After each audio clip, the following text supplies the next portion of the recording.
What if I told you that today, at some point, someone around you is probably going to lie to you? It might be a small lie, something harmless, or it might be something that actually matters. The strange thing is that most of the time, we don't even notice when it happens. Studies and observations about human behavior suggest that people are exposed to many small lies every single day. They can come from friends, coworkers, strangers, or even people we trust the most. Because lies are often hidden inside normal conversations, they can pass by without raising any suspicion at all. But what if you could start noticing the signals that most people completely miss? What if you could recognize when something feels off before the story even finishes? In this video, you're going to learn simple psychological techniques that can help you spot lies much faster and understand what someone's behavior might really be telling you. The uncomfortable truth is that lying is not something only bad people do. In reality, almost everyone lies at some point. Your friends might lie about where they went last night. A family member might lie about finishing something they promised to do. Even coworkers or bosses might hide the real reason behind a decision. Most of these lies are not dramatic crimes or huge betrayals. They are often small, everyday distortions of the truth meant to avoid conflict, protect someone's image, or escape responsibility. Because these lies are so common and usually sound believable, they easily blend into normal conversation. The danger is that when we never question what we hear, we may end up accepting stories that are not completely real. Without the ability to notice these signals, it becomes easy to live inside versions of events that were carefully shaped rather than honestly told. One powerful technique investigators often use is something called the magic question. Most people ask very simple questions that make lying extremely easy. For example, asking someone, "Did you go out last night?" only requires a quick yes or no. A person who wants to lie can answer instantly without much effort. But a smarter approach is to ask a question that assumes something already happened. Instead of asking if they went out, you might ask, "What made you stay out so late last night?" This kind of question puts pressure on the brain because the person now has to either tell the truth or quickly invent a detailed story. And creating a believable story on the spot is much harder than giving a simple answer. When people start making things up, they often hesitate, add unnecessary details, or struggle to stay consistent. That moment of pressure is where small mistakes and signals begin to appear. Another useful technique is known as the 5-second rule. When you ask someone an important question, pay very close attention to their behavior during the first 5 seconds after they hear it. This short moment is when the brain reacts most naturally before it has enough time to carefully construct a convincing lie. In those first seconds, people often reveal small signals through their body language. They might suddenly pause, touch their face, look away, or their voice may change slightly in tone or speed. These reactions are not always proof that someone is lying, because people can feel nervous for many reasons.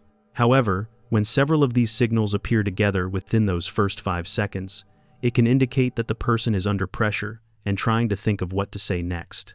Observing this brief window can reveal clues that many people completely miss. Another powerful technique used by investigators is called establishing a baseline, which simply means understanding how someone behaves when they are relaxed and telling the truth. Before asking any serious or sensitive questions, spend a little time observing how the person normally speaks and moves. Notice their natural tone of voice, how quickly they talk, whether they maintain eye contact, and how they use their hands while speaking. This normal pattern becomes their baseline. Once you understand this, it becomes much easier to notice when something changes. When a sensitive topic comes up, compare their behavior to how they usually act. If someone who normally speaks confidently suddenly hesitates, avoids eye contact, or changes their posture, that shift can be an important signal. The key idea is not the behavior itself, but the change from their normal behavior, which may reveal hidden pressure or discomfort. Another effective method is the double-check technique, which simply means asking about the same event more than once, but in different ways and at different moments. Someone who is telling the truth usually remembers the real experience, so their answers tend to stay consistent even if the question changes slightly. They may add more detail, but the core story remains the same. A person who is lying, however, must remember the story they invented. Because that story is not based on a real memory, it is much harder to keep every detail perfectly aligned. When you ask about the same situation later in the conversation, small contradictions may start to appear. They might change the timeline, forget something they said earlier, or give a slightly different explanation. These inconsistencies can reveal that the story was created rather than remembered. Another subtle signal to watch for is the use of weak or uncertain words. When people are confident about what they are saying, they usually speak clearly and directly. However, when someone is not completely sure about their story, their language often becomes softer and less definite. You may hear phrases like maybe, probably, I think, or I guess. These words create distance between the speaker and the statement they are making. Instead of committing to the truth, they leave themselves an escape route. If the story is later questioned, they can easily step back and say they were not completely certain. This kind of language does not always mean someone is lying, but when important details are explained with too many uncertain words, it can be a sign that the person is trying to protect themselves from being caught in a clear contradiction. Another common behavior to watch for is when someone suddenly changes the topic of the conversation. When people feel that their story is being questioned or that you are getting close to the truth, their brain often reacts with a kind of panic response. One of the easiest ways to escape that pressure is to quickly move the conversation somewhere else. They might bring up a completely different subject, ask you an unrelated question, or mention something random just to break the flow of the discussion. This shift can happen very quickly and may seem harmless at first. However, it is often a sign that the person feels uncomfortable continuing the original topic. The sudden change acts like a mental escape route, helping them avoid deeper questions that could expose the lie. The final technique is often called the fake detail trap, and it can reveal a lot about whether someone is telling the truth. The idea is simple. During the conversation, you casually introduce a small detail that is actually incorrect. For example, you might mention something like, "So it started raining while you were there, right?" Even though rain was never mentioned before. A person who is telling the truth will usually correct you immediately because they clearly remember what really happened. They might say something like, "No, it didn't rain at all." However, someone who is lying is often more focused on protecting their story than on accuracy.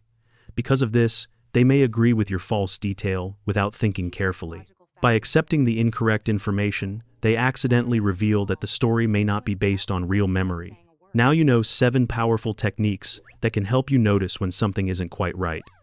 Asking smarter questions, watching the first 5 seconds of reactions, understanding a person's normal behavior, double-checking details, paying attention to weak language, noticing sudden topic changes, and using the fake detail trap. None of these methods work perfectly on their own, but when you combine them with careful observation and your own intuition, they can reveal signals most people miss.